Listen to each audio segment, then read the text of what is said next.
Simmons is dead. Chapel pulled the trigger. But what I have to know is who gave the order, who set me up, who sent me to hell. And if I'm dead, how come I have a podcast? Since when did dead guys get to have podcasts?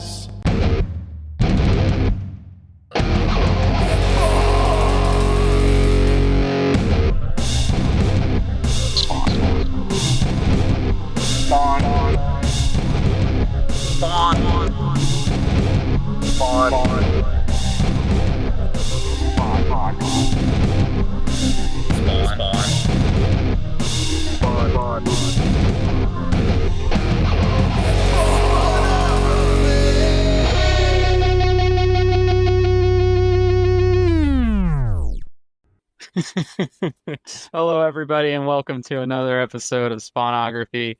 I'm your host, Pierce Leiden, with, George Marston. as always, George, how you doing? You know, I'm doing okay. I went to the dentist today. Didn't have to do anything too ouchy, so that was fine. But yeah, I'm doing great. I'm ready to talk about this particular Spawn arc. How are you doing though, Pierce? I'm doing pretty good. I don't know if you saw, there was a big Todd father announcement. I did this week. I did a little writing on it for my work job at Newsarama, whose opinions are not represented by this podcast. I did. It was a big drop, as they say. Yeah. It's the Spawn universe continues to expand. Somewhat inexplicably, I feel like since issue 300, it feels like the Q rating for Spawn has kind of been on the up and up. I think it's because Todd keeps talking about the possible movie, and now that Blumhouse has it and stuff, but he's definitely finding an audience for it again. And 350 just came out, and they announced a line of 15 titles, 16, I think, including the correspond title, Spawn 350. It's not 15 all at once. It's 15. It's rolling limited series. There's going to be 2 or 3 out at a time over the course of the next, I think, year or 18 months. But it's still a lot of Spawn. And it's, you know what it really is? Is this the Todd father doing what he does best, which is hustling. It's Todd being you know what? I'm going to throw as much out there as I can while people are buying it. And honestly, it is a throwback to this era of Spawn that we're covering right now. I was digging into the Comic-Con data because there's a bunch of it from around the time that Spawn came out. The first 3 years of Spawn, there's always a Spawn book in the top 10, if not 3. Yeah. So 1992, 93, and 94, there are Spawn books in your top 10 selling comics of the year. And that's split between Diamond and I forget the other. I can't remember the name of the other one. Yeah, the other distributor. Sorry. And then in 96, things get weird because Marvel goes mangrove, blah, blah, blah, blah, blah. There's a lot going on there. Yeah. The bubble's bursting. People's kids are not paying for college based on unsold copies of Death of Superman. But yeah, no. And the other thing that's going on is the other thing that's Todd likes to do, which is he's giving jobs to creators that he thinks are cool. And, that he likes, that he thinks will do some cool Spawn stuff. And that's great. This arc is going to be a little interesting because they get into the concept of psychoplasm.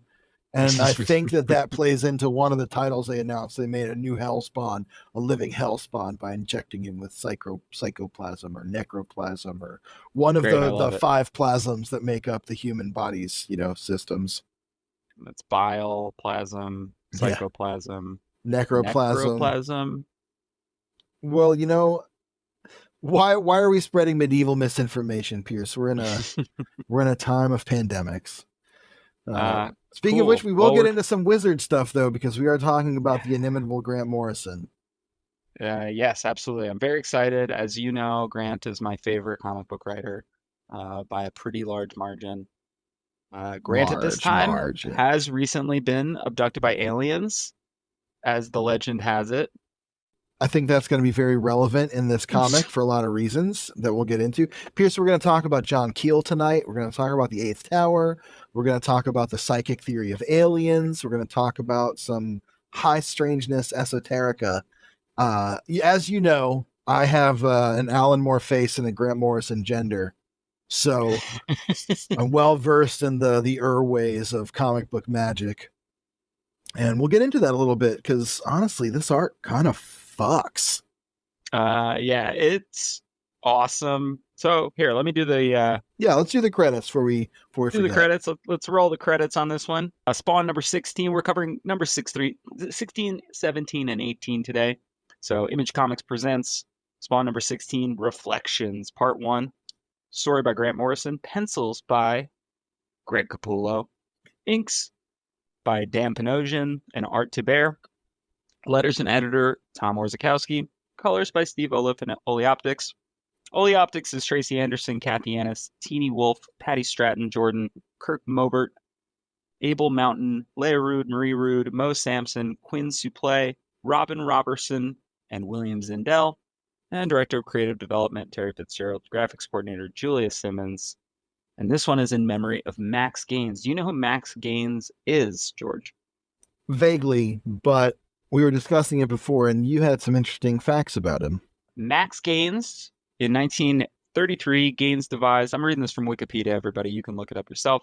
In 1933, Gaines devised the first four-color saddle-stitched newsprint pamphlet, Funnies on Parade, a precursor to the color comics format that became the standard for the American comic book industry. He was co-publisher of All American Publications, a seminal comic book company that introduced such enduring fictional characters as Green Lantern, Wonder Woman, and Hawkman.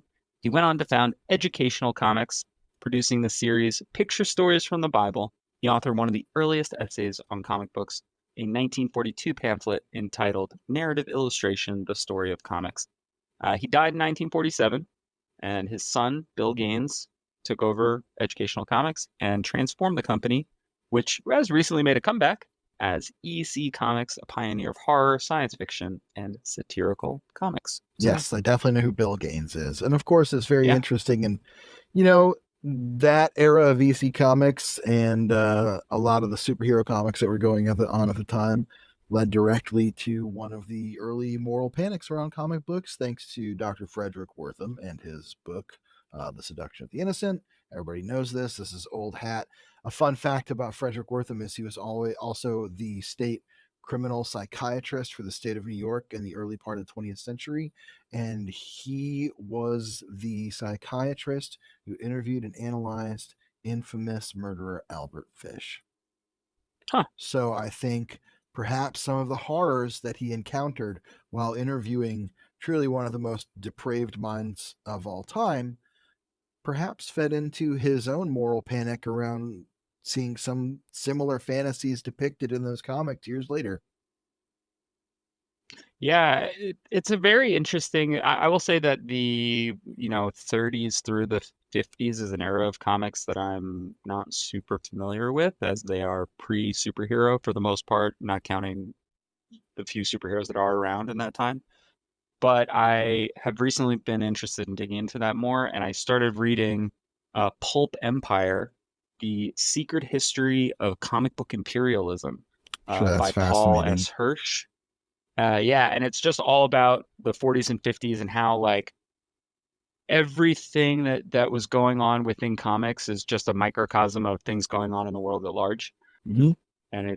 And how those things, like it's why the Comics Code gets formed and all that stuff. So a lot of Wortham stuff. I think Wortham is the most famous character in all of that for us comic book fans. Right. But there are many others. And so I've been reading more nonfiction that is about weird trends in history and things like that. So I got to a comic book one, and it's pretty good so far.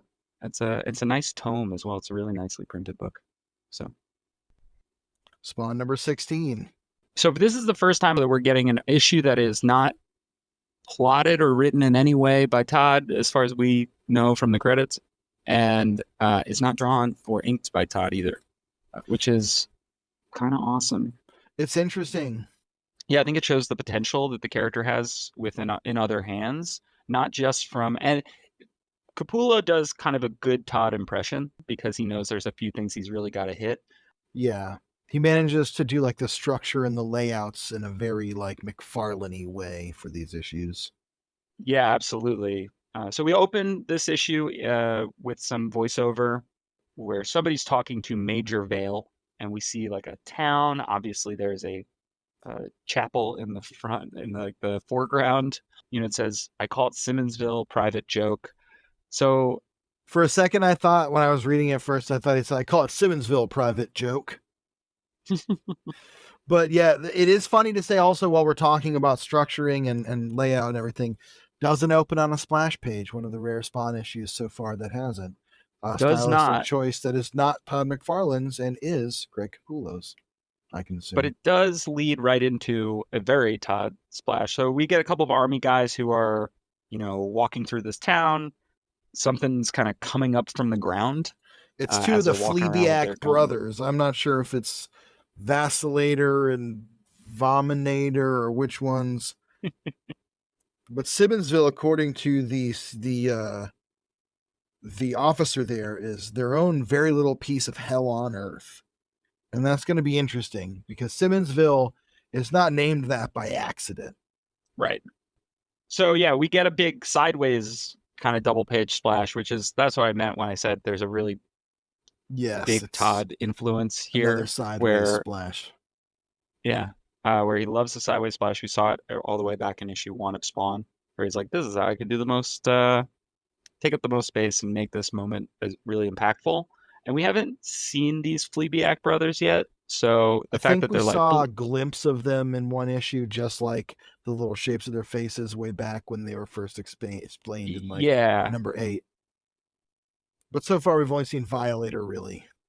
Yeah, and Vacillator. Yeah, maybe you're right. In 8, right? Yeah, Vacillator. So, for being Warring Wizards, Grant and Alan Moore's work is very much in conversation. The left and right hand holding each other. So this moves into it's a firefight. It's pretty gross. They kill these guys. This is definitely where Greg is making sure that the book looks like a Spawn book. We get some strange panel borders. The kind of hyper violence is here. Lots of stuff in shadows. And I think Orzechowski really does help pull it together. I know we've said this 1,000 times, but it does make it still feel like a Spawn book. It's nice having that familiar touch, yeah.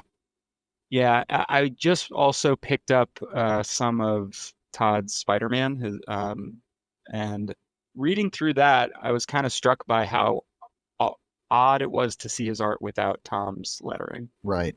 It wasn't bad by any stretch, but it was just vibe. Strange. Yeah. This spread is interesting. It's almost like a Hellraiser type spread where you're getting the different deaths. The guy's getting stabbed through the eye with a nice sklutch sound effect. This guy's getting, his face clawed up like Freddy Krueger. And what they're explaining here is that Simmonsville is on top of a place where after they killed Al Simmons, somehow a portal to hell opened up that seemed to be shaped by his memories, which is why they've called it Simmonsville. They've discovered it's made of a substance they've nicknamed psychoplasm, which takes the shape of whatever thoughts and experiences are most dominant in the environment. So like if you walk in and you're, in hell, it's basically, it opens a private portal to hell for whoever's there. And they're experimenting with it by sending soldiers into it. And this guy on the next page is saying, please don't, I got a wife. Which I feel like that's Grant. So we talked about this before we got started, but, one of the things that's very evident in this arc is that it feels a little bit like Grant had a lot of questions for Todd about what they were allowed to do and what they should do. And then Todd didn't answer any of those questions. Right. And so this is Grant's own questions arc, but Grant is very good. And we've seen this time and time again within their superhero work where they are very good at figuring out what's at the core of these characters and what kind of stuff do I need to have there to ensure that folks understand that this is whatever character they're writing, right? So Batman, Superman, with Spawn, obviously Wanda is so crucial and we get it pretty early on. It does feel a little bit like a joke to do it with not Al, but It is, and I think that's maybe part of the point where it's like all these guys have wives. All these guys, and this guy's being murdered while this person is explaining that Simmons was basically killed, became expendable in his words because he started questioning his orders more or less. And he's saying this while this other guy who's also expendable is saying, "Please don't, I have a wife." And I think that's a point of being like, Al Simmons is kind of special in a way. They all have wives. They're all expendable to this guy. Mm-hmm. But Simmons is the one whose personal hell is shaping this environment. The Fleabag brothers basically devour these guys, take them inside the house, and then there's blood shooting out of the chimney. One of the best panels in the whole 3 issues is just that, because you don't really expect it. And then we see Major Vale and Jason Wynn watching that on like a giant view screen. That's the reveal that Jason Wynn is the person he's talking to, who's explaining why Simmons was quote unquote expendable. His old boss who ordered his murder by his fellow world famous assassin, Chapel. Jason Wynn is explaining this to the army officer is because he's pitching it as technology that the army can use, this psychoplasm, basically trying to convince him that it would be a great weapon to be able to open up hell on earth on your enemies. Yep, and that's going to cut to New York City, and we're going to see our favorite Hellspawn. Really fun page and some great rendering by Greg Capullo here. Yeah, I was going to say Capullo and Panosian make a nice and interesting team. One thing that I think is very interesting is that they are very together, especially as pencil and inker on this issue. It comes off very close to what the Marvel house style was at the time in a lot of ways, which is natural as they were coming off of Marvel runs themselves. I believe they were doing it. Were they doing X-Force together? I know Capullo was on X-Force. I know Panosian was inking for Marvel and other companies around this time as well. It makes her a very dynamic and interesting look that is a little different from the way Todd renders things. And I think this first big shot of Spawn that we get here is very nice. It's a little different from how Todd would frame it, I think, because we only get a little bit of the city and we get most of the page filled with Spawn and his cape. A lot of the time, Todd likes to show you just the big cape fluttering out of the city. So it's a little different to get a first kind of close up on Spawn on a gargoyle like this. Not that it's not been done, but it's just a way that Capullo is capturing Todd's energy without copying it. Yeah, and I love, I really do. And this is where I was like, oh, Grant is just having fun. I love the narration here. Questions. For every answer I get, there are more questions. Things used to make sense, but now they're just getting crazier. Plots. Deals, heaven and hell, angels and demons running loose on the streets of New York. And me, what am I? What am I really? Honestly, though, it sounds like he's also probably capturing a little bit of Todd McFarlane's feelings as he's watched the writers of the Coco Swiss come through and like turn his street level Spawn mafia Don fighter into this guy who's involved in a war between heaven and hell. Not that that's something that I think they did that Todd didn't have planned, but like those are the writers who have really expanded on those ideas so far. And now Grant almost feels like he's voicing Todd through Spawn, being like, what are these angels and demons? And then what's great about this issue is that if it was your first issue of Spawn, it would work pretty well, which I think is something inherent to the way that Todd writes. And this is very much Grant doing a Todd impression in a way.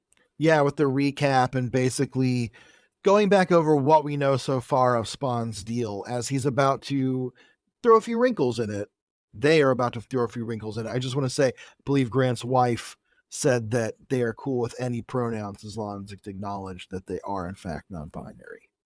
Oh, all right, great. Well, you learn something new every day. Yeah. Love to hear it.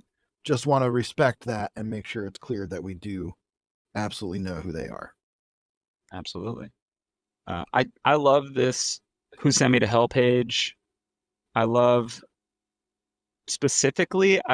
Wanda's dripping onto the coffin as a weird detail. Like she's crying, but there's like green the coloring's weird, and so there's like green dripping off of her chin onto the green Right. coffin. It almost looks like raindrops of the like her. It looks like her tears are becoming raindrops on the coffin in a way. It's as the rain is also pouring over Spawn's face in the panel at the bottom. It's a nice Yeah, little and bit we of get some visual Malbolgia, we symmetry. get Chapel. Yeah. Grant's just playing the hits. Don't forget about Wanda. Don't forget about Malbolgia. Don't forget about Chapel. Don't We're forget gonna about go to the the alley alleyway. guys. Yep. Yeah, we're gonna go to the alleyway next. We are gonna get a much more Todd panel of Spawn with the big cape billowing behind him as he hops off the gargoyle. Really love Capullo's take on the chains here, actually, I have to say. Just the way he makes them move in a different but complementary way to the cape shows his understanding of the weight of the chains versus the weight of the cape and the materials. Just nice little rendering details that is good to acknowledge in a master artist, because this is really where he first comes into Spawn, and he's going to become really, alongside Todd McFarlane, the definitive Spawn artist. Yeah, absolutely. So it's cool to see how that starts here. And correct me if I'm wrong, but Todd McFarlane himself winds up inking the bulk of at least the early part of Capullo's penciling on Spawn. Yes. So it's also interesting to see it inked by Panosian before Todd comes in and teams up with Greg Capullo to become this kind of very iconic art team in their own way for a certain like time and place of 90s comics. Absolutely. So we're in this alleyway, and one of the alleyway denizens is being menaced. These two guys are going to burn him up. They're going to light him on fire, which is horrifying. Which is kind of what happens in the first episode of Spawn, the animated series. You know, I haven't watched it in a long time, so you're probably right. So these guys are going to burn up a couple of Spawn's alley friends, and they're like, get ready to burn in hell. And Spawn's like, you want to talk about hell? And lights these guys up, winds up not killing them, basically out of the goodness of his heart, and apologizes to his friend who's about to get lit on fire for showing him even more violence. He says, I'm sorry, I was just feeling pissed.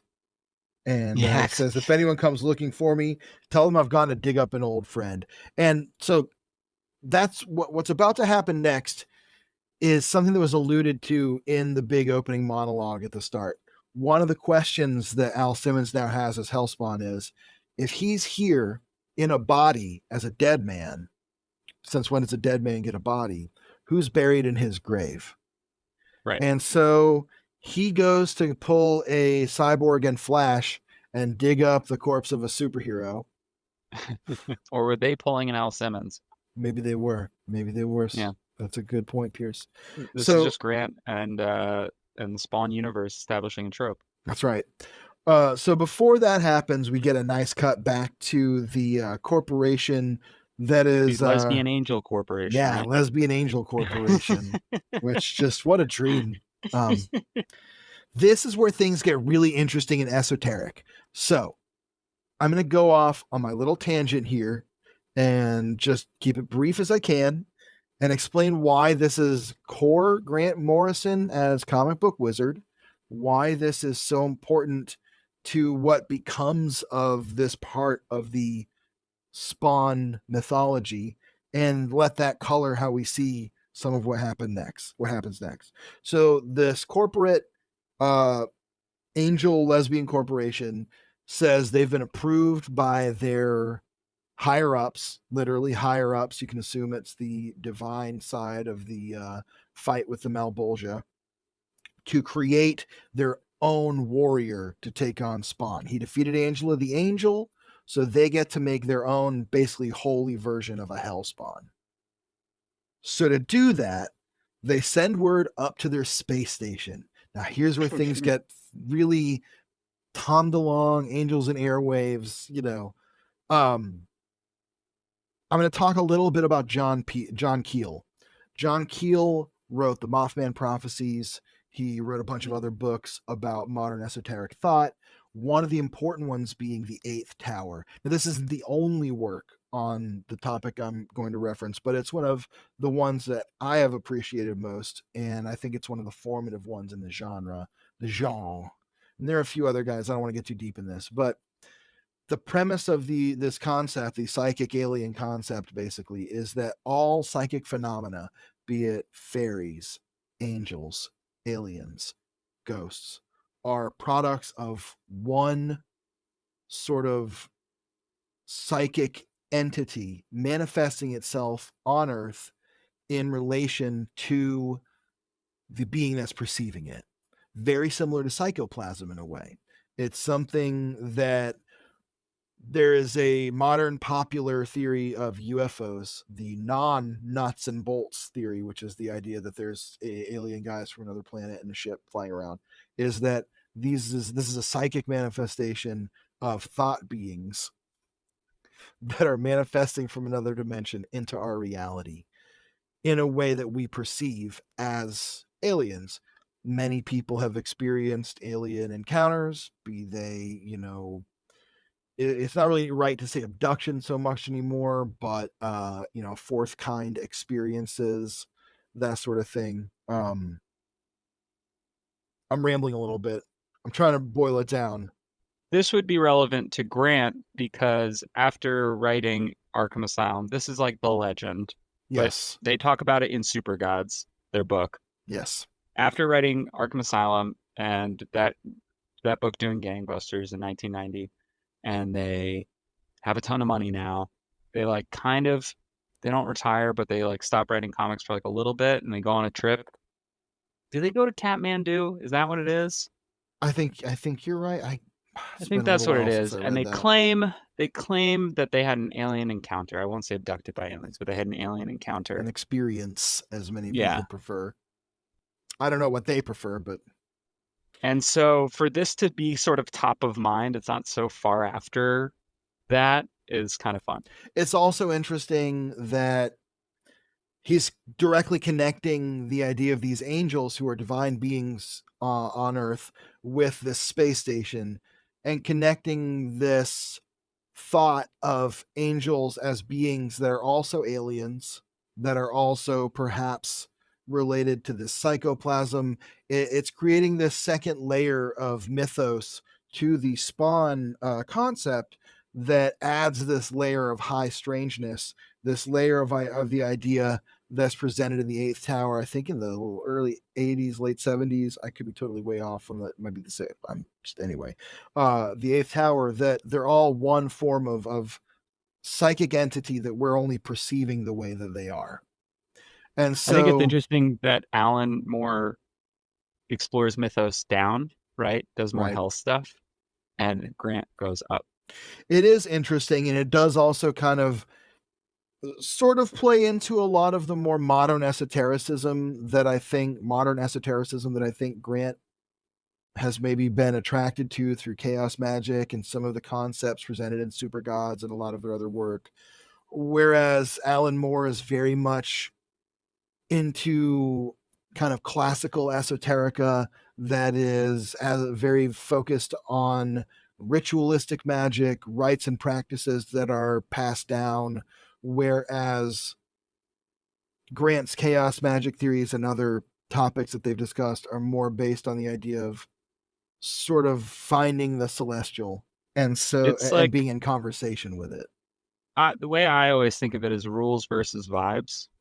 Very good kind of quick summary. And so I'm going to stop rambling about John Keel and psychic aliens and stuff, but I think it's interesting to see that kind of thought very much coming into Grant's work already here, and coming into Grant's work in a way that is very similar to a lot of the topics that they address throughout the Invisibles and some of their, other, like even All-Star Superman and stuff. I just think it's very interesting to see that coming in here. And I'm sure people are very confused by my rambling about it, but I think it's cool that he does that. And also that we find out that elemental fire rather than the, necroplasm is what the Hellspawn or the angels use to imbue their warrior, which is something that's very kind of John D.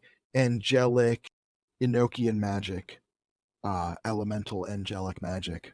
So just these little bits of esoterica that Grant is sprinkling into Spawn here that I'm sure is not something that Todd is like very intrigued by and picks up on, but which become parts of the mythos in their own way and are still informing the story to this day. And I just think that's really cool, considering the person we now know Grant Morrison to be and love Grant Morrison to be.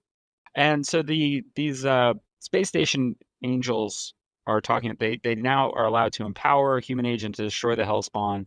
They've got a giant space station where they're gonna beam some human up to do this, and they're talking to each other. Well, who is it? And they're like, he's already been selected, and we're gonna turn the page and we're gonna see once again the surprise. Jason Wynn fighting ninjas. His personal workout, as he said earlier. Is Jason Wynn just Steven Seagal now? Oh, he might have been Steven Seagal then, dude. Yeah, I think he's kind of just missing the ponytail. Yeah, he's kind of, yeah. Ugh. I hate that you said that. In fairness, I hate Steven Seagal, but I also hate Jason Wynn. Well, yeah, so of course. It does kind of work. Yeah, so, he's fighting these ninjas, and he gets, beam glooped up to the space station. I kind of love it. He gets taken. He has an experience with these angels who are also aliens, which he is transformed by into a holy being of elemental fire. And what happens is they imbue him with this fire and it starts burning him from the inside out. He's terrified, and then the fire causes him horrible pain. It's a terrible punishment, which I think is interesting also because in a way it equates what Al Simmons has gone through in the fires of hell with being imbued with the ultimate divinity of elemental fire as really the same kind of torture and punishment, which I think is also a very sort of esoteric kind of idea in a way. So as Jason Wynn is being subsumed by this elemental fire, we cut back to a graveyard where Al Simmons is digging up his own corpse. And what does he find? But sure enough, his own skeletal corpse. And he's crying out, "What am I? God help me. What am I?" And that's a great question. And I think that also perhaps answers some of the questions we have had about why he can't turn into the human version of Al Simmons. The thing that I really like here is, and I'll kind of start to talk about the next page as well, is this is intercut in the middle of Jason Wynn's transformation. Yeah. And this page, this little 2-page scene ends with Al screaming to the heavens, "What have you done to me?" And Jason Wynn similarly kind of not in heaven, but being sort of taken by denizens of heaven. And he also says, "What have you done to me?" And so they are now, I think that in seeing this very primordial version of Spawn, that Grant is finding a lot of things that they're like, well, if there's a Spawn, then there's got to be some sort of opposite. Right. And if there's Al Simmons, then Jason Wynn must be his opposite based on what I've read to this point. I really like the way that everything, one of the things I said to you off mic was that, we're covering these 3 issues and they kind of move. Yeah. And it's because they're just like so easy to follow. And a lot of it is that sort of mirror of Spawn and Jason Wynn struggling through this transformation. It's sort of like the storytelling that you've brought up multiple times. That is one of Todd's favorite things, where he brings Sam and Twitch and Spawn closer together the closer they are to interacting. And this storytelling moves kind of the same way, where now we're finally seeing them on opposite pages. And then on the next issue, we're going to see them collide. 2 things I want to note real quick before we turn the page. Spawn has ears on this page, which I think is fun. I don't think Todd I didn't even notice that. Spawn has ears, and it makes him look a lot more human in a way. And also, I think it's very telling about the creator and person that Todd McFarlane is, that he's willing to give a lot of these big moments to other creators to say, go ahead and show the moment where Al Simmons digs up his own body. You be the people to tell that story. I don't have to be the one to do that. I think it speaks to an understanding of how corporate comics work Like Spider-Man, you're not always going to be the guy who says exactly what's happening to Spider-Man everywhere, every time. Even if you are the guy writing Spider-Man, there's still Amazing Spider-Man. There's still other comics where he's going to appear, where things are going to happen. You don't have that level of granular control. And you also are often passing a baton to other creators to pick up from where you're left off. I think it just also shows that the thing he really wanted most from all that was to be the one reaping the benefits of the creative work he was doing, to not be passing that money into a corporate coffer. Yeah, absolutely. I think that Todd knows how to play ball, and that's not a baseball analogy when the ball's in his own court, Absolutely. right? Yeah. And as long as it's his ball, he's fine with it. The problem came when it was, Marvel, Right. or where it was like, well, I don't want to do this and not reap any benefit from it. Right. Past like the paycheck I'm getting. The amount of money that's going into your pockets based on my work is far more than what's going into my pockets. The other thing I want to say, so as we turn the page, we see what Jason Wynn has become, which is anti-Spawn. Now, I think later they'll bring this gimmick back for the Redeemer. Correct. It's the same idea. Redeemer is just a way better name than anti-Spawn. Right. But I also think that this is maybe an attempt to create an opposite number for Spawn other than Angela, because by this point, Todd has definitely understood what Angela has both gained and definitely started to cost him. Because we can also assume that he had a pretty set deal with Grant on what the anti-Spawn, who's going to take home the paycheck for the anti-Spawn. Yeah, there's no Grant Morrison lawsuits, so right. As far as we know, anyway, maybe they settled out of court. But anyway, we can assume that this is maybe a little bit of an attempt to create that opposite number for Spawn and leave already one of those versions of that in the past. And that's the end of the issue. Anti-Spawn's reveal, this big splash page, another big splash page. These are maybe not as like heavy as some of the ones Todd does. Like the hands aren't like all grasping out and twisted, and it's not kind of the same posing as Todd. That's maybe a little more experimental. This is definitely Capullo going very dynamic, nuts and bolts, like 90s comics, in a cool, fun way to look at. And I love the way it looks, especially as the anti-Spawn. But it's also just interesting to see a different visual language in this comic. The only thing, my only note is his weird little he just goes, yeah. It's not a very it's a triumphant moment, but he just sort of moans through it, and it's very, was it Tina Belcher? Yeah. Now I want to see Tina as anti-Spawn. Wow, she could really rock that cosplay, I'm sure. So that's going to lead us to Spawn number 17, Reflections Part 2. It is the exact same set of credits, except the inks. The inks are by Mark Pennington for this issue rather than Dan Panosian and Art Thibert. Oh, yeah, I forgot to mention Art Thibert in that last issue. Obviously, I talked about Dan Panosian. That's fine. The less said about Art Thibert these days, probably the better. Fair enough. Yeah. And this one is in memory of Ross Andrew. Beautiful artist who drew the Spawn Spider-Man crossover. Spawn Spider-Man, Superman Spider-Man crossover. I was going to say, I don't think the Spawn Spider-Man cover comic has happened yet. Though that would kind of be interesting. That would probably be a big seller, which I think would be the true legacy of both Spawn and Superman in the 90s in a way.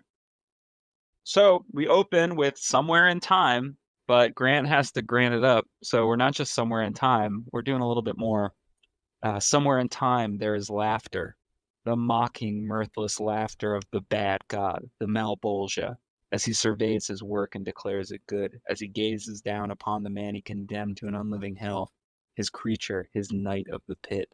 And we have this great Malbolgia looking crazy. His hair is now gray instead of yellow, but he's still got a great head of hair Yeah, it's a very interesting and cool looking rendering. We're back to opening almost with a splash page. I was right, by the way. Ross Andrew did pencil the some of Spider-Man, Superman. Neil Adams did the other part. Anyway. Oh, great. Yeah. So there's a great, cool rendering of Malbolgia. He's gripping the earth. It looks like Greg Capullo had a really fun time with all that hair. He looks very much like he's about to scream, "I want to rock." He's honestly, it's a very Dio head of hair. Slightly different than his Vince Neil head of hair when Todd drawn them. Right. It's a little more Greg Capullo's level of rock and roll, let's be honest. And honestly, R.I.P. Dio, Hell's truest king and heaven. This is going to lead to like a very Grant. I keep saying that, but there is a lot about this arc that is so Grant Morrison that it's almost like they wrote fan of Grant. I know, but it's them like playing the hits with Spawn, right? If that makes sense. It's peak Morrison at this era. Yeah, and it becomes this. Well, is this real? Is this not real? What's going on? The last time we saw Spawn, he was just in a graveyard yelling at the heavens. Is Malbolgia really grabbing him right now, or is this something that's in his head? It's not really clear. It doesn't really matter at all. Well, I think it's how he winds up getting transported. Malbolgia kind of picks him up and moves him, but that's a very like metaphysical thing where it's like, how did he really do that? It's kind of just like a very spectral sort of illusory way of addressing that, which I think is really cool. And like you said, very, very Grant Morrison, very arch, very conceptual. Grant, a writer not afraid to just be like, a concept is happening to this character right now. Yeah. Also, though, in a really weird way, it's just very simple. Like on its face, it's very simple. Oh, he picked him up and dropped him here. Great. Yep. Let's go. And so you just kind of go with it. But Malbolgia is he's just kind of monologuing at Al, and he is showing him Simmonsville. He's showing him this like portal to hell, based on his stolen memories. Right. That's one thing that Simmonsville is basically comprised of, like the church, the Al spawn. Al Simmons got married in, places from his childhood. And as we'll see in an important moment, the place where he proposed to Wanda. One thing I think that's interesting, I think I start a lot of sentences on this podcast that way. I like that Grant Morrison writes Malbolgia with a different voice than Todd does. I think that's totally appropriate for a devil character. It can take any voice it wants. But Todd's Malbolgia is a lot like, hey, farts and shorts. How about the guys down at the... But his is a little more... Grant's is a little more Shakespearean in a way. It's a little more like very straightforward, devilish kind of... sort of toying with Spawn a little bit as he shows him all these sights. I think the reason for that has to be that Violator and Malbolgia don't speak all that differently when we first meet them both in the first arc. Absolutely. And exactly. And that's partly because Malbolgia just talks kind of how Todd talks as we said, in like the openings of the Spawn cartoon. Yeah. Where he's like, death and destiny. And you're like, yeah, okay, whatever. And that's kind of how Malbolgia talks too. And like you said, he's kind of got this like voice to him. This Malbolgia is a lot scarier and feels bigger, not just because, Greg draws him with the world in his hands, but because he like literally has Al on his like the palm of his hand. I think that Grant understands if this is supposed to be kind of your big bad, because that's the biggest bad that we've gotten to this point, we need to level him up a little bit. And I really like that. What do you think about his voice for Al? Because we've seen a few different writers tackle Al's voice. Yeah. And Al is a little bit of a cipher because he just sort of yells when Todd writes him, and he just complains about Wanda, and he doesn't really get anywhere. So his voice is, again, still just kind of Todd talking. He doesn't feel like a character. I think that Frank Miller has no idea who this character is supposed to be. So he talks like Frank Miller's typical, yeah. He just talks like a guy. It doesn't really matter. He's like, maybe he's Batman, maybe he's not. I think Neil Gaiman gets around it by mostly just dealing with medieval Spawn, so it doesn't matter what that Spawn talks like. Dave Sim gets around it again because most of his is him reacting to Cerebus. Right, and in Dave Sim's version of Spawn, Spawn is Todd. Yeah. The same way that Cerebus is Dave Sim. Right. So that's just two guys having a conversation. What do you think about this sort of version of Al? I like it. I think he adds a little bit of gravitas. I think he talks a little bit more like a soldier in a way. There's a little bit of that Frank Miller, like hard-boiledness, shortness of dialogue in it, in his internal monologue, especially as we go through the fight with the anti-Spawn. Grant does their best to capture what Todd usually goes for without just making it sound like Todd. Yeah, I agree. In terms of Grant making sure that they know who this character is and what they're sort of supposed to sound like, he's got to complain about his wife, like not he's got to miss his wife. He's got to like, what are the core things about this character? It's kind of what I was saying before. Like, what are the core aspects of this character? And I think in his voice, it is him yelling at the heavens. It is him being upset. However, at the same time, he is a soldier. He does have this level of discipline. He can be menacing, right? We saw menacing in that first issue of this arc in the alleyway in a way that it definitely doesn't come through. I think in Frank's work which is like a very similar story to any alleyway nonsense going on. It just, Frank's comes off as more tough than scary, more kind of just straight up tough guy, like a little bit hard boiled. Yeah. It's kind of the same voice he gives to Marv or Batman or really anyone in a lot of ways. Yeah, whereas like this definitely doesn't read like Grant's Batman at all. No. Doesn't read. I couldn't tell you who this character reads like in Grant's sort of pantheon. The yelling at the heavens stuff, I could argue maybe some Animal Man, but only towards the end when Animal Man is yelling specifically at Grant. And that's also way more existential than this as well. Right. Like, this is it more existential? I feel like it's almost the same amount of existential. Well, I guess it's a little more abstractly existential in the sense that it's breaking the fourth wall, and it's a much bigger concept that I don't think Grant would probably put on Todd McFarlane's Spawn at this point. Though I would love to see the 2020. Honestly, I would love to see the 2024 Grant Morrison version of Spawn, to be honest. I would absolutely love it. Absolutely. I would start picking up Spawn weekly, monthly. Get Greg on it. Get Greg Capullo on it. Get the Coco Swiss back together. Bro, no, do a fucking, I'm saying do a fucking Capullo and Morrison Spawn now.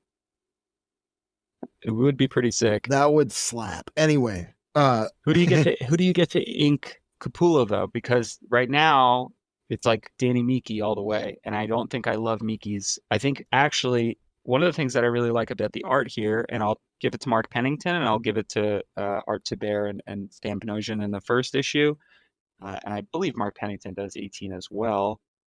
Oh no, it's Art Thibert and Dan Panosian again, but I've never liked how brittle Miki's lines are. Yeah, and I feel that. It would be interesting to see Panosian ink Capullo again. That would be especially right now.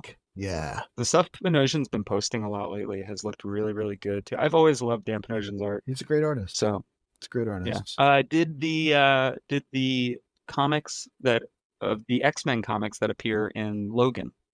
That's right. The fake comics. They are all drawn by Dan Panosian, which is fun. So cool. Back in the comic,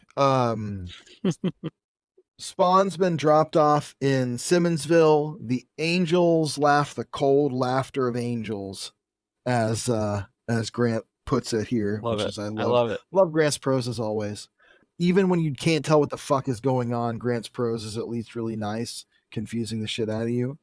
I need to go back and read some of their older stuff. I honestly, I really need to read The Invisibles. I've been pretty good. Yeah, I've been reread. I haven't finished it actually.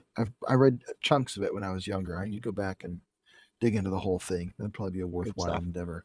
Anyway, the Angels have fully transformed Jason Wynn, and they send him hurtling towards Simmonsville in a ball of elemental fire. As Spawn is yelling at the heavens, "Where are you, you bastard?" Something crash lands in front of him, and he says, "I don't know what the hell that was, but my skin's crawling with static. There's something in there. Something bad." And then we get an all-timer of a splash. And I think that Todd must have seen this page and been like, "Oh, hell yeah."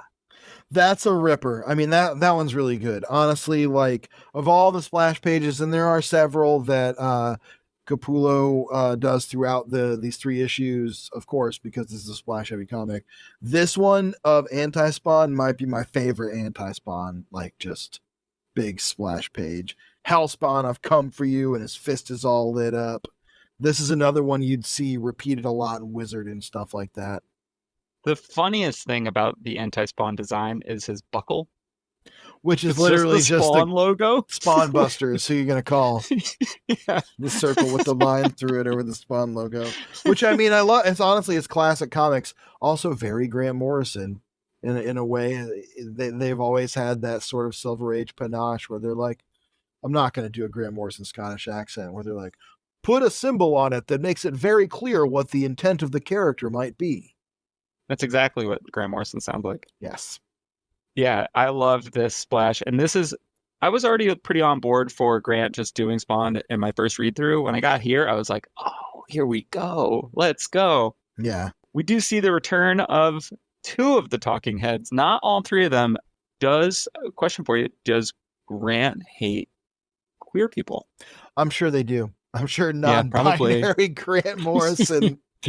I'm just saying they cut out one of only 2 queer characters in all Spawn. So, or are they taking out a pandering character, protecting sensibilities? Well, it doesn't matter. We don't know. We'll never know until we have Grant on the show to talk about Spawn. We should do that. That would be sick. I'm sure that'll happen. But I like the way they handle the talking heads here, because they have the heads kind of fade into Terry Fitzgerald, Wanda's new husband, watching TV and really putting the talking heads in their element, which I think is a cool way. And it's also a neat scene transition away from Hellspawn, I've come for you. Very cinematic in a way, where you kind of fade in from the TV to Wanda and Terry, and Wanda's asking, is that something on the news about Al? Because the news is talking about how world-famous government assassin boss Jason Wynn has disappeared, and no one knows where he went. And it's still fascinating to me how the celebrities of this world, how much the assassins of this world, they're all Chris Kyles, right? Like, if Chris Kyle hadn't gotten murdered by another fucking murderer, he would have been on like Oprah and stuff, right? World famous government assassin. He got a movie. He did get a movie. He had to be dead for it, but like, you see what I'm saying? Like, it's the same thing. It's similar, and life just imitated art there. And wow, Chris Kyle life story, really just a rip off of Val Simmons. I'm going to say it. Interesting. Todd, sue him and get it back. The mainstream media, they won't tell you that. They'll silence it.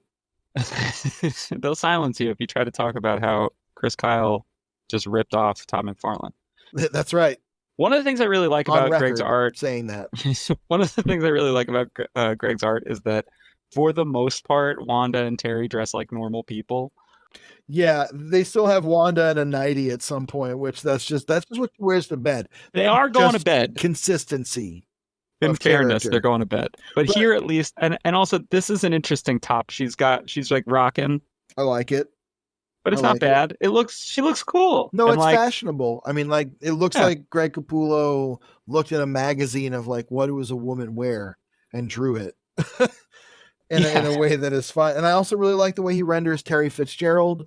His face is very distinct from Al Simmons here, not just by hair. We're not seeing Al Simmons' face, but this rendering of him doesn't look like when we've seen Al Simmons and Terry Fitzgerald in the past. They kind of look the same, except for their facial hair. Guys with different hair. here he's got a lot more personality. I feel like Agreed. Capullo does a really good job of making these people, as you said. That moves us right into Spawn fighting Anti-Spawn, which rules. I love Shrek blasting. I love that. I love the cape, seemingly like blowing in the wind, sort of around Al. You can tell that as the issues are going on, Greg's starting to get a little more in tune with how the cape doesn't make any sense in the real world, but does somehow make sense in its own world. Because you get the cape, like it shouldn't make any sense. On this next 2 pages after the fight starts, where he goes careening through the window thanks to Anti-Spawn blasting him with fire. He says, whatever he throws at me, it hits me like a freight train. Feels like everything's just kind of fire, etc. He's going through the stained glass window, and there's a big scratch. Love this rendering of Spawn here. No ears, but also no nose. So interesting. Take this time. Not that Spawn usually has a nose, but he actually has a nose cavity here like a skull. So he's kind of shifting a little bit. Capullo's finding the rendering.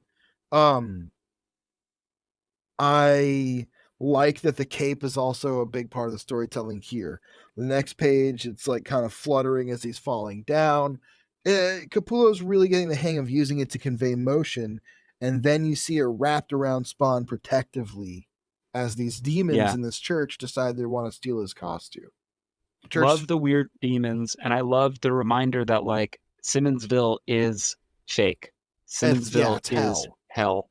Everything here is made. I like the idea that everything's made of demons.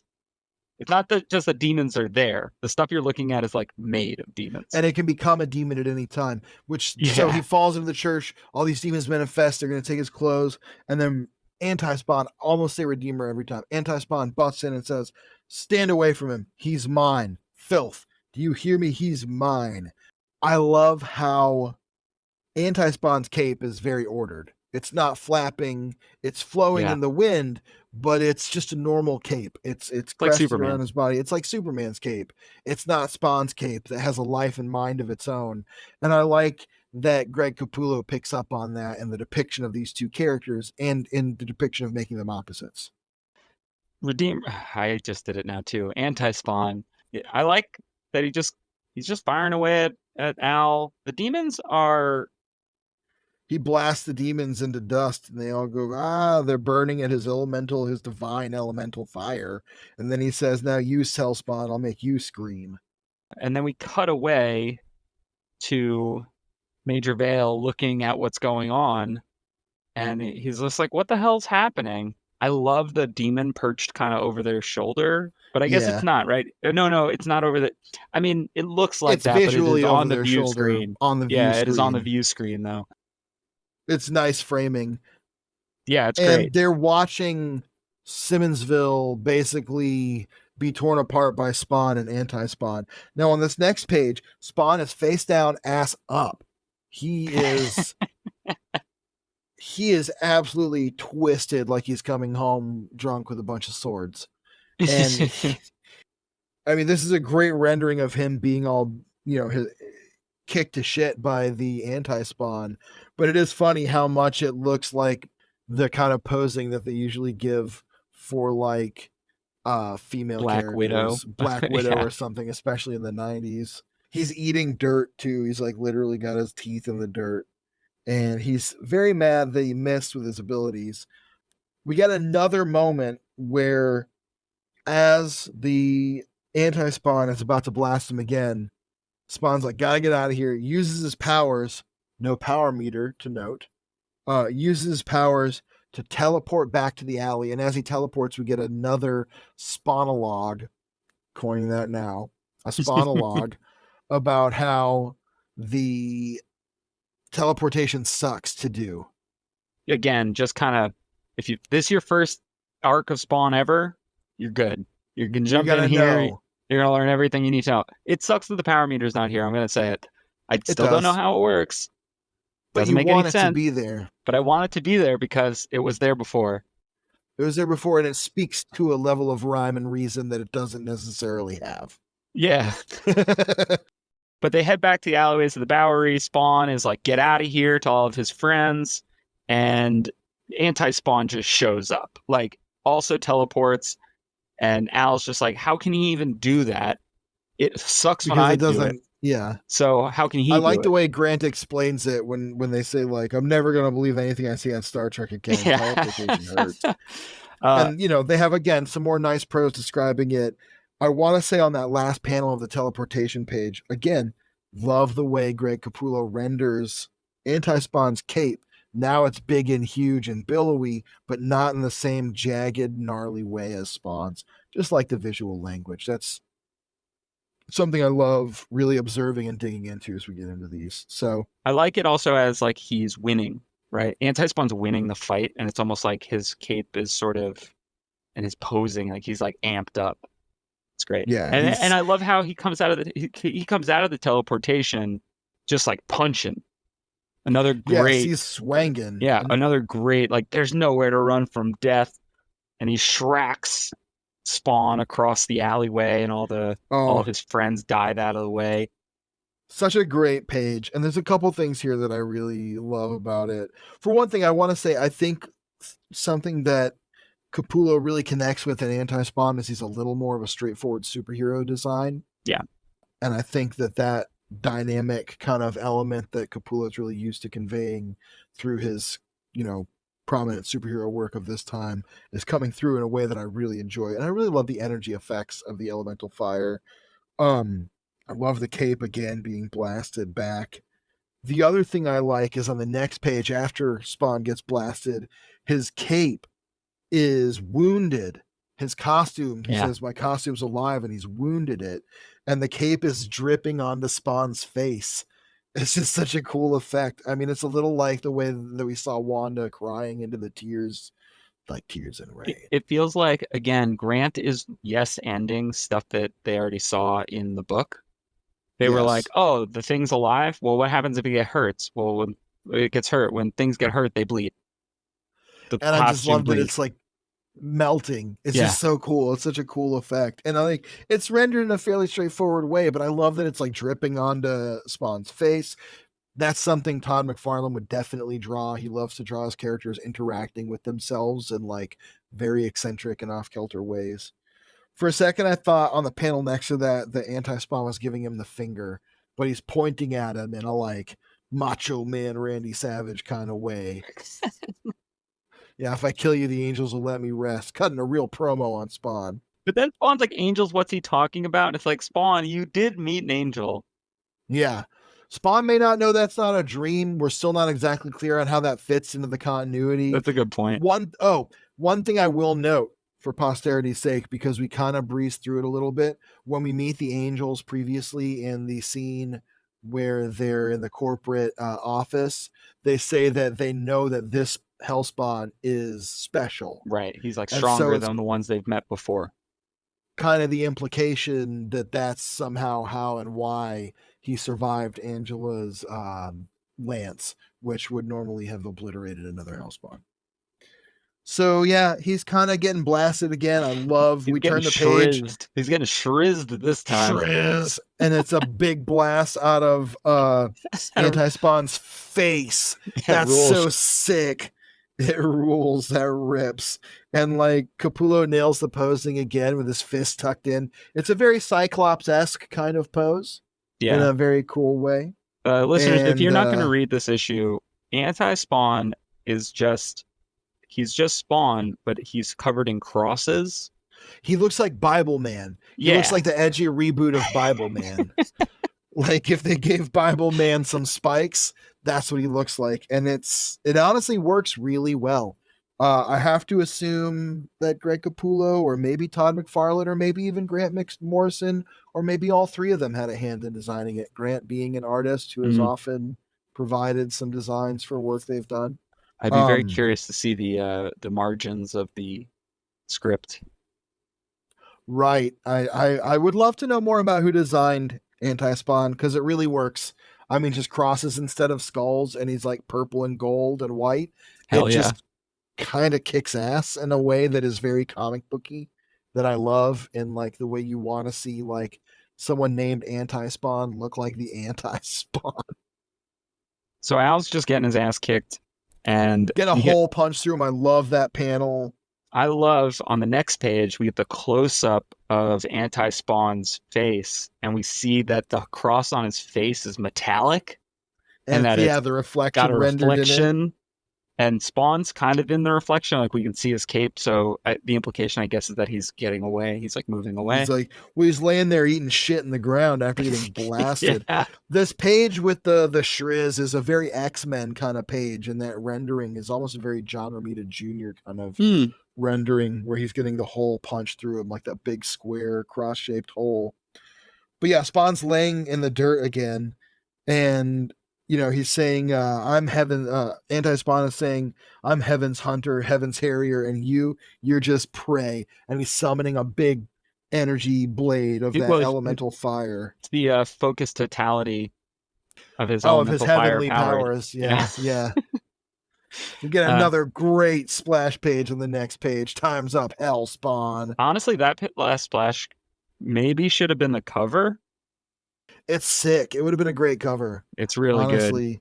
That would make a great poster, and it probably has been, honestly. You know those Marvel 70s blacklight posters? Mm-hmm. Marvel sent me a box of postcards based on those that are like glow in the dark. Thank you, Marvel. I just want to say. Whoa. You can't say thank you, Marvel, on a Todd McFarlane podcast. I was bribed by Marvel with payola in the form of a comped item. I never get anything from anyone, just for the record. But yeah, it would look great in that format if like they just redid it in those blacklight colors. Just a great, probably my favorite, honestly, maybe my favorite splash page, I think, from this. Because I just love the posing. I love Spawn's face here. It's just a great rendering of his face. The hand in the foreground with the spikes really selling the struggle.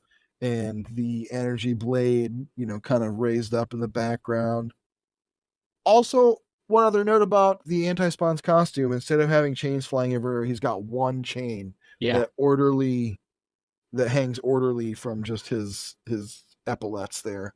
So that's the end of the issue, and we're going to move into the final issue of the arc. That's Spawn number 18, Reflections Part 3, story by Grant Morrison, pencils by Greg Capullo, inks by Art to Baron Dan Panosian.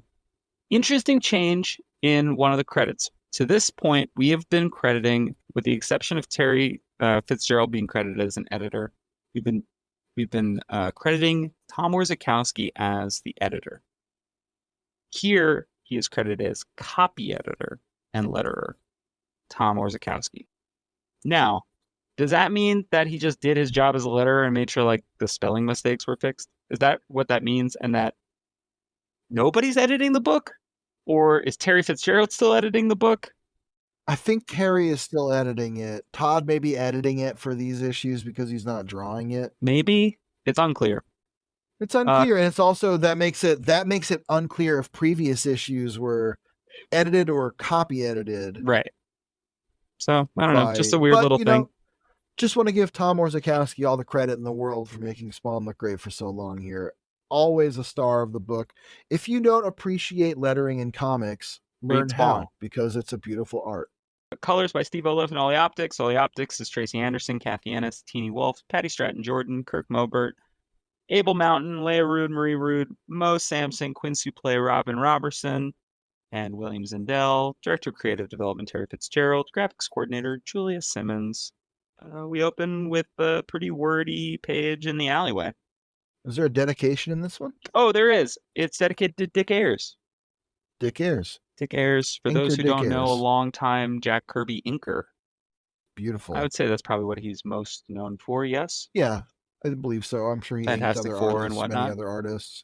But yes, Dick Ayers. Inker, oh, and he drew Sergeant Fury and his Howling Commandos for a while, too. Yes. Cool.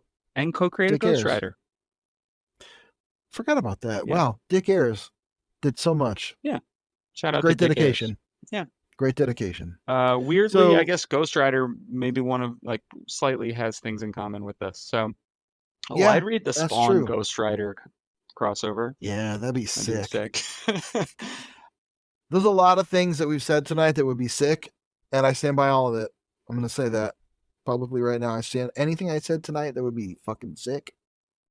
I think it'd be sick house. One thing that I'm really noticing about the way that Grant has set up these 3 issues is that yes, there is one overarching story, right, where it's Spawn versus anti-Spawn, right? That's kind of your A plot, but there's a Mm-hmm. little B plot in each one, right? Where issue one's introducing like Simmonsville, and it's Al going to like dig himself up. Issue two, Malbolgia comes and is like, "Hey, I'm going to show you Simmonsville. There's some stuff here." And then issue three opens with this like story about a guy named Dipper, who's one of the folks that lives in the alleyway, Private Marty Saldeck, who Kason. who was in Kason Case on 69. 69, says you got to watch out Nice. for your buddies. That was the rule in Nam. Only one time he didn't. He still dreams about it. The hot wind like a punch in the gut, and the flying chunks of wet meat that used to be men. He'd felt that same devil's wind again when the shining guy took out the Spawn just moments ago. I love seeing what's going on with Spawn affecting the real world, the same way that we had the Talking Heads transition right into Wanda and Terry as like a pretty seamless transition. Like, oh, they watch these channels sometimes.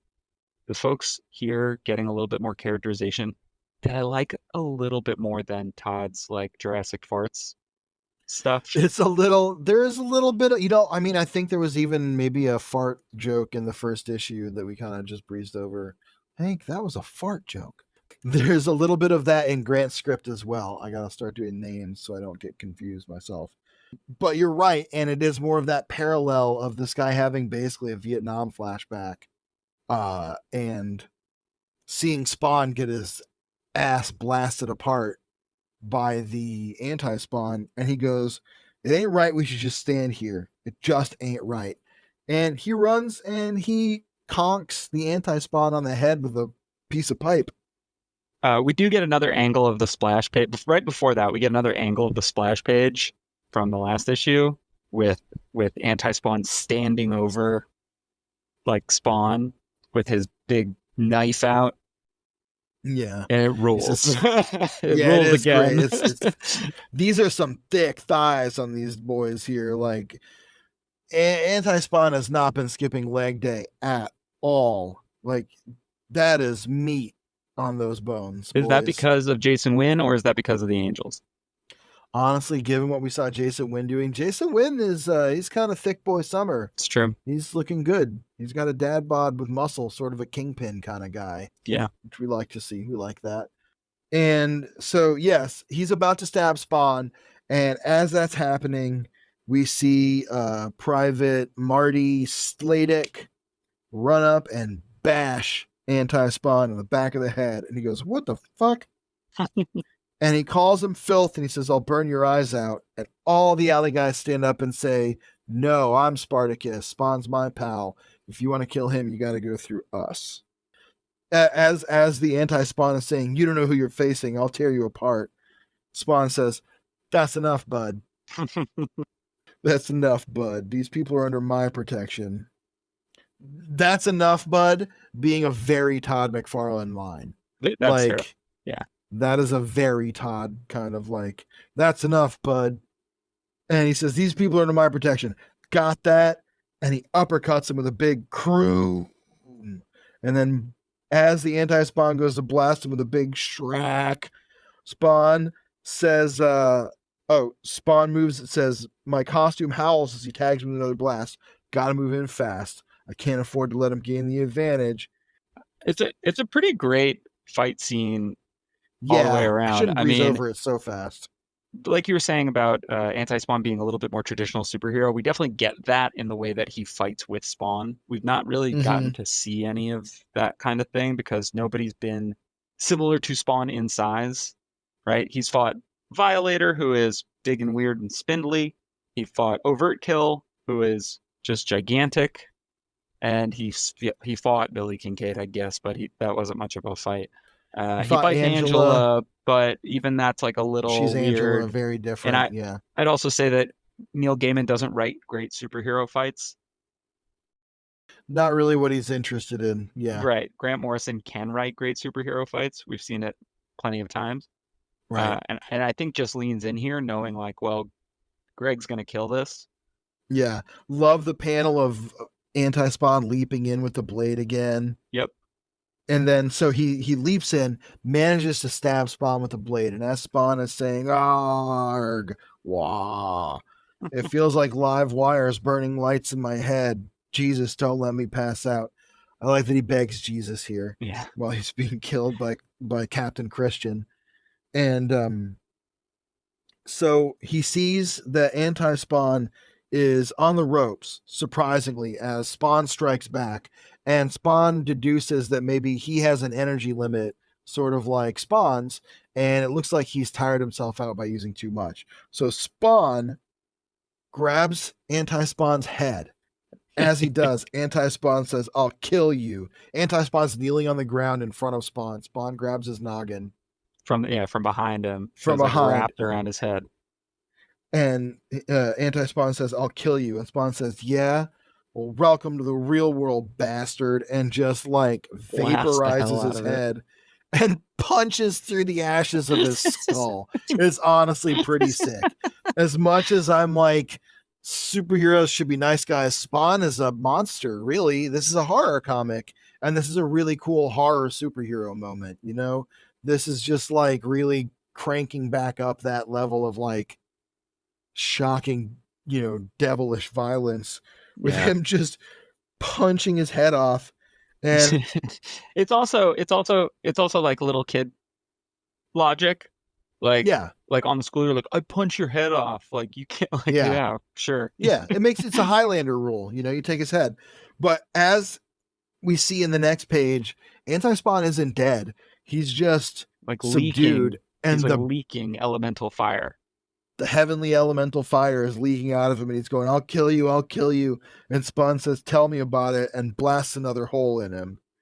As they're watching, Spawn and his alley buddies, the corpse of, or body, or whatever it is, of Anti-Spawn vanishes in a flash of light. As Marty is asking Spawn, "I did the right thing?"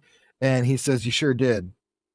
I like this line here where Dipper, Marty's nickname is Dipper, says, "He disappeared. Well, I'll be damned." And Spawn says, "I wouldn't recommend it."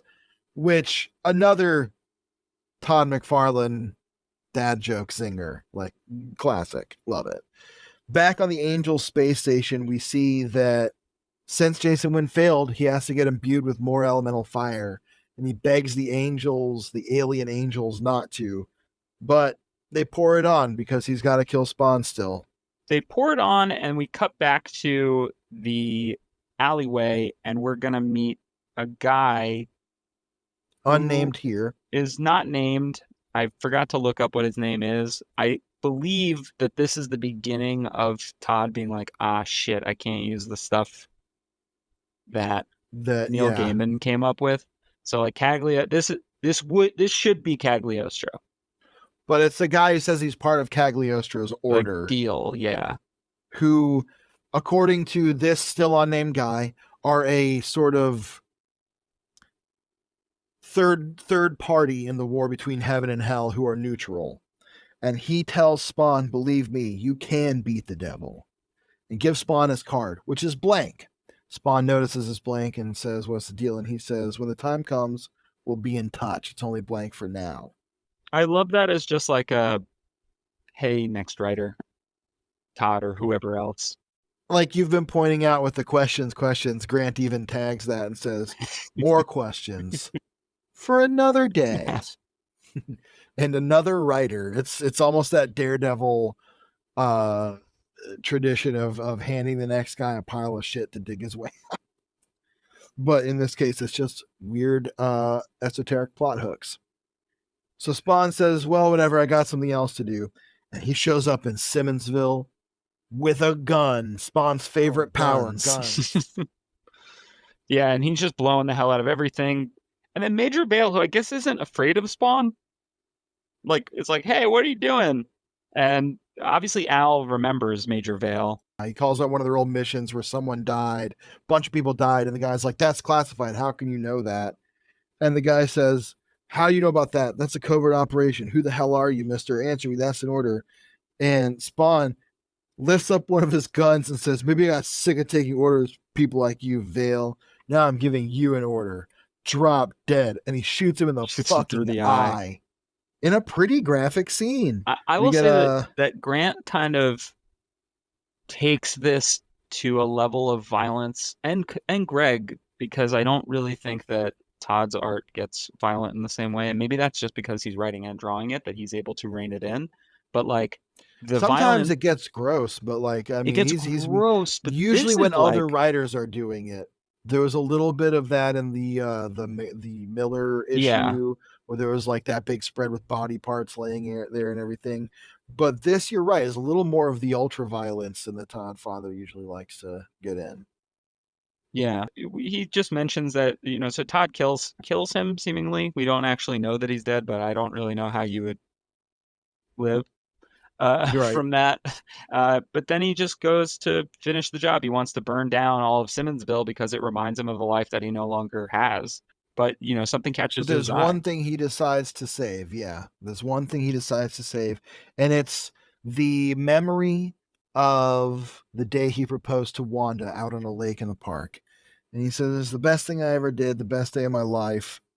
He takes that physical manifestation of the moment and compresses it down into like a tiny spark, one single spark, he says. He takes it with him as he leaves Simmonsville to burn. In this page, Spawn's gun in the top panel is like a handgun, and then the next panel is a giant like Rob rifle Liefeld. blaster. Yeah. I just love that at no point has a gun that Spawn has held in this comic book, drawn by anyone, looked exactly the same from one panel to the next. It's just part of the style, and I love it. So he takes the spark of this one single memory of his best day ever with Wanda, the day he asked her to marry him, and he goes to Wanda and Terry's house. And as it's raining in Queens, New York, where Pierce himself is broadcasting from at this very It's moment, true. they look out the window at the rain, and Spawn says, "Wanda, I saved this for you," to himself, and sends the spark into her mind. As she cries, and in the panel, we see her tears echoing the rain on the pane of glass in front of her, much like in that scene where she was remembering, we were seeing the vision of his death and her crying at his death. She cries tears of joy at the memory of the special day she spent with Al and the day and the memory that he cherished in his life. He says to her, "I love you," in red text. Yeah, it's pink in this one. I think it's supposed to be the same as the memory. I think you're right. It comes off a little more red in the reprint. But I also tend to think that's implied to be him saying that to her. Yeah. So she can actually hear it. She hears him in that moment. She's crying tears of joy at this beautiful memory, and Terry says, "Close the drapes, honey. Come to bed." Spawn says, "The window goes dark. The world goes dark. But that's okay. I'm used to it. Darkness is my home now." And we get one final horizontal splash page of Spawn leaping into the night. A little bit of the Batman vibe we'd eventually get from Capullo. You can see how they got from him being definitive Spawn artist to being a definitive Batman artist. And similarly, like, you get why Grant has gotten to write Batman already at this point, but then we'll get to write Batman again later. This arc's a slammer. It is, we kind of went panel by panel because I think the art really deserves, and the fight choreography really deserves to be called out. So for folks listening who are like, why did they just tell me what a fight looks like?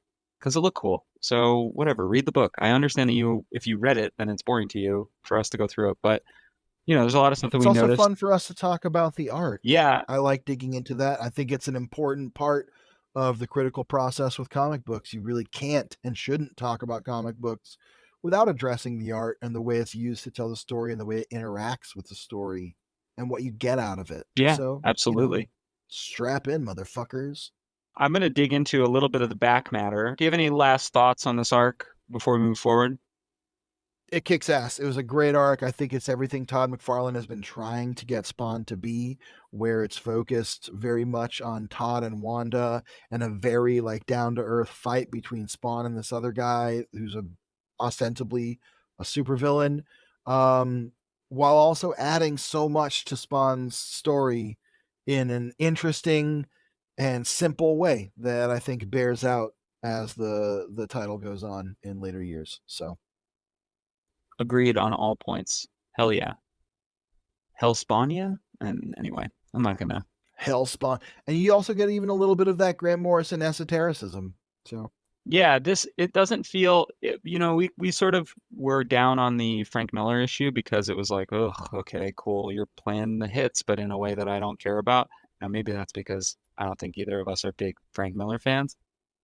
no, Grant's unfortunately definitely not. more of our vibe, but Grant is like really expanding on what Spawn can be and just being like asking questions and giving them answers in like the most base way that makes the most sense in Grant Morrison's head, where things make sense a lot differently than the rest of us. Right. Yes. There are some interesting letters in the spawning ground for these 3 issues. In issue 16, there's this letter that says, it's very confusing. I'll just read it. It says, Dear Mr. McFarlane, after reading Spawn 14, 2 words come to mind. One, incredible. The other, jackass. I admit, after hearing that you'd be writing some of the Spawn issues, I was definitely skeptical. I figured that another talented artist got a giant ego and guessed that he could write too, although he would probably have no talent at all and would end up ruining his writing career forever. I was dead wront. WRONT. Dead wrong. After 12 and 13, I saw something special. There was a special story in those pages, a story that kept me entertained. Then Spawn 14 came out. Wow, that was definitely one of, if not the best Spawn story I've read so far. The Violator's sadistic interpretation of his battle with the medieval Spawn was perfect. Bored teenagers who were easily bribed into listening to a crazy old man was beautiful. Well, it's for that reason, my doubts and judgment, that I feel like a jackass. You definitely proved me wrong with some fantastic issues and art that kept me reading like mad to the end. Very much feels like it's going to be a negative for a second, and it isn't. He's just like, yeah, you're great. No. If you thought it was going to be a negative letter, you were dead wrong. Yeah. I love Todd's response. Robbie, if there's ever a doubt in your mind about my talents, all you need to do is phone my mommy, who has never once doubted my abilities from the very beginning. If you ever have another momentary lapse, that's the most Todd McFarlane thing he's ever written. Make sure my mom gets on the phone with you, which is pretty fun. I will say there's a ton. I mean, most of the letters here are the same thing that we've covered time and time again, where people are like, Todd, you said that you are better than Marvel and DC, but you just do the same thing as Marvel and DC. And he's like, whatever, this is like my show and I'm running it. And then a bunch of people being like, you're great. And then some people being like, you suck. And he's like, thanks. And you suck. I don't care what you think. Right. There is an interesting letter in 17, not interesting, but basically somebody who's like, hey, congratulations. Spawn won a bunch of awards from Wizard and won a bunch of awards from another comics like publication, like best writer, it came in like second or third for best writer, got best art, best new character, that kind of thing. Scott from Anaheim, California, gives some congratulations on that, but then says, which brings me to the point, Spawn is a product to entertain, not to preach a religion or tell you how to raise your children. A comic book shouldn't make you upset after finishing it. Spawn should leave you with wonder and anticipation, not disgust. Woke is ruining Spawn. This is because Spawn is soy now. Yeah, so this is because, now don't get me wrong, I can't put it into writing to describe the talent and experience put into this comic, but when I got down to savoring the last few pages, there was an advertisement for a homosexual product. I was in disbelief. What is a homosexual product? It's for gay comics. It's literally called Gay Comics. It had the back page ad. So it's like Allison Bechdel. So it's literally a homosexual product. It's a comic that's gay. True. Wow. Yeah. And Todd. So anyway, it says, to finish, I think Image is the best and will have great success as long as you avoid bad endorsements. Todd writes, based Todd writes, let me say that I'm sorry that your mother cannot accept the reality that something exists in our society that is not illegal. Fear and ignorance are very big points to be able to conquer. Broken down in the simplest form, it was just an ad. The children of the world and the adults are not quite as affected as people seem to want to believe. For instance, if I wrote a whole issue about Spawn at the doctor's office, would everybody then want to go to medical school? I doubt it. If I wrote an issue about a mechanic, would everybody want to go do a tune-up on their automobile? No. The fact is, whether you want to accept it or not, you cannot catch homosexuality. Learn to live with it. I am not here to endorse or deny what anybody does in his or her life. I could care less if you want to be a doctor, a lawyer, or if you want to love men or women. Your life is your life. It is not for me to tell you how to live it. I mean, base Todd father, you know, the live and let live vibe is kind of that, like, it's that base, the Gen X version of based. Yeah. So like, it's, I guess he's maybe a little older. I don't fucking know. He's a boomer. Cusp. Oh no, it's a boomer. Because he's from he's born in like 62. My dad's born in 60, and I consider him a boomer. So that's fair. My mom's 59, but my mom would be so mad if I ever said she was a fucking boomer. She hates that. My mom's incredible. She's the most wonderful person in the entire universe. She is super nice. And she's super sweet. Absolutely wonderful woman. I love you, Mom. Also, I'm sure she's listening. I hope she's listening. She probably will. Also, the Peter David thing that we brought up has happened at this point, and somebody wrote in. There was a reference to it in a previous issue. Yeah, and somebody wrote in all caps. I have a few points I hope to get across. One, I think it's oh my god, the first tweet. I think it's the funniest thing in the world that Peter David kicked your sorry butt. 2, you have absolutely no writing talent. 3, Spawn sucks. 4, I still think it is funny that David kicked your butt. 5, you're a total jerk, demonstrated by the fact that you try to dominate images other employees. You are hypocritical and you just plain act like an ass. 6, thank you for your time. Todd responds, 1, you and most everybody else in the room that day. For you and most everybody else in the room that day, again, I'm just glad I could bring some joy to people through my defeat. 2, thanks, and by the way, how many books have you sold? 3, save your nightmare, stop buying it. Save yourself the nightmare, stop buying it. 4, once again, Merry Christmas to you and your family. 5, yeah, I plead guilty to all those, but my life hasn't suffered that much from it. 6, thank you for your time. P.S. If beating your head against the wall makes it hurt, stop doing it. Stop reading about Spawn and reading about Todd. You have the power to change your own destiny. Only you can stop reading about me. I'm gobsmacked by Todd's response there. That is hilariously funny to me. Him just being like, don't read it, dickhead. Merry Christmas. Also, just don't read it. Just don't read it. If you hate it, don't read it. Why you keep hitting yourself? That's so funny to me. It's incredible. And then Spawn 18 has my favorite thing. For listeners that don't know, I coach a children's roller hockey team.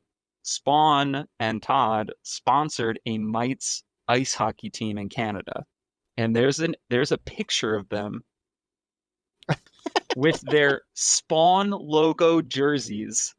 That is the coolest thing in the world. I played hockey when I was in high school, and I'm pretty sure I saw that picture and was just like, what the fuck? Yeah, they look so awesome. Cool as hell. And the letters I don't think are anything really to write home about in that one, but I just thought that was cool. Terry Fitzgerald is still writing what he calls the blah, blah, blah, which is just, it's kind of editor's notes, but it's not really editor's notes. It's just him posting like pictures of the hockey team or whatever. And like, right. and then being like, what stuff do you want to see Spawn merch of? And then people telling him, and then him being like, that was weird. We're going to do normal merch. Don't tell us to do like wax hair removal things. Like, why are you doing that? So Terry Fitzgerald getting having a little time to star in the back pages of Spawn. We're going to do normal things. I don't have too much more here. We get into a 2-parter next. Closing thoughts on this. I know I kind of asked you for closing thoughts already, but on the whole deal, I just think it's, I think one of the biggest things is that it's really interesting to see for the first time Spawn create a Spawn issue and a Spawn arc that were created without Todd McFarlane's direct hands in it. And I think that seeing that be one of the best issues of the series shows the strength of Spawn actually as a concept and a character, and not just as a venue for Todd McFarlane to do what he wants in comics. It's not just his pet project. It's a character that survived for this long, for a reason, and that has crossed over with so many other characters and has so much appeal because the character and the concept ultimately on some level stand alongside the greats at Marvel and DC. It's a hero that exists on that level, and a character and a concept on that level.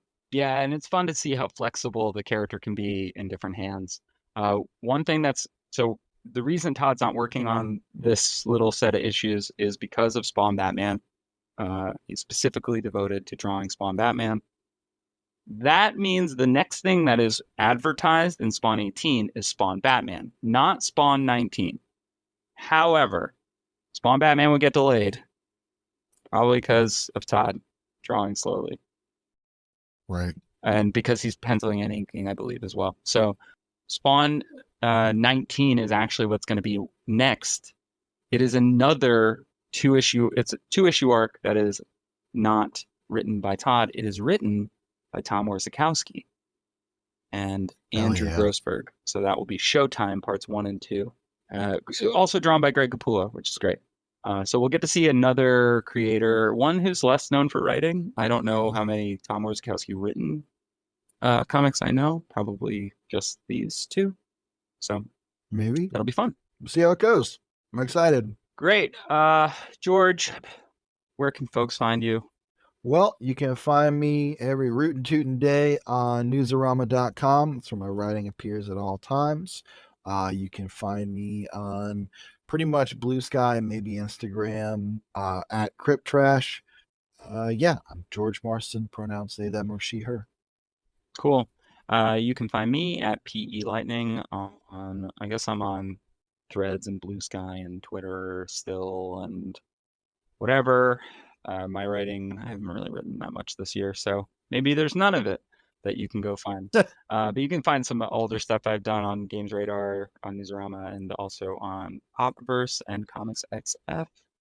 What was the last thing? Oh, and you can find Spawnography at Spawnography Pod on Twitter, but we got our at Spawnography on .bluesky.social, whatever it is, on Blue Sky. You can find us pretty easily. We're at Spawnography on Instagram. Please rate, review, subscribe, tell your friends if they like Spawn, if they hate Spawn. If you like the show and you want to drop us a line, spawnographypod@gmail.com.